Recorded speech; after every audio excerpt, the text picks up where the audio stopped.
Now, I want everyone to listen to Secretary Mayorkas, who's in charge of the border, respond. Here's how he responded when asked if the border is safe. Roll tape. Is the border safe? Now, I was watching a news channel, and they were talking about an invasion was happening, and I got a little concerned. Look, the border is secure. The border, we are working to make the border more secure. That has been a historic challenge. Did you hear the laughter there? They were laughing up a storm. Congressman Andy Biggs joins us. The audience laughed. Mayorkas laughed. Why is it that the elites laugh at the concerns of ordinary, everyday people? Because they don't touch it. They don't see it. I mean, Mayorkas should see it, but the elites don't see it. They don't feel it.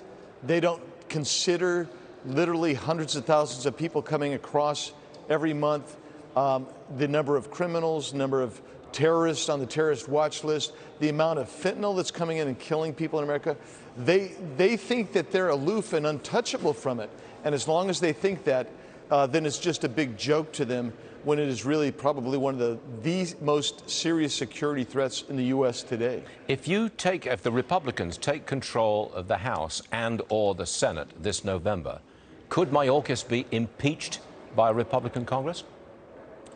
Well, I've already introduced articles to impeach. I would reintroduce, and I think he would be impeached in the House. I think what he's done is definitely high crimes and misdemeanor. He is ordering his ICE and his CBP to not enforce the law. Think about that, Stuart, to not enforce the law. And in other ways, he's helping them to ordering them to deliberately avoid the law. Yeah. I want to bring up a different subject here. You voted against adding Sweden and Finland to NATO. Why are you against that? Multiple reasons. First of all, do you really think Article 5 of NATO is more binding than the U.S. Constitution? And the further we get involved in NATO, which, by the way, is a U.S.-led alliance, then the more responsibility we're going to have. Second of all, when you begin to look at it, as we expend more resources in NATO, how are we going to do with China? How do we do with deterrence in China when we're stretched thin? We don't, contrary to what some of my colleagues think, we do not have unlimited amount of resources, even militarily.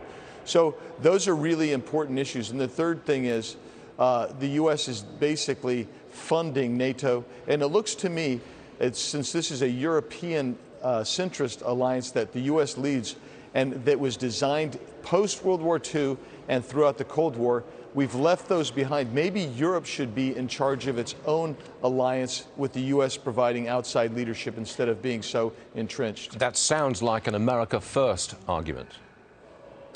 Yeah, I guess that's what I would say, Stuart, is how thin do you want to stretch us? We're in places like Somalia. We've got troops in Syria yet. You know, how far can the U.S. be stretched when we can't control our border and we can't even get baby formula in the U.S. today? Fair point. Congressman Andy Biggs, thanks for joining us, sir. Appreciate it. Always. Thanks, Stuart. Yes, sir. Thank you.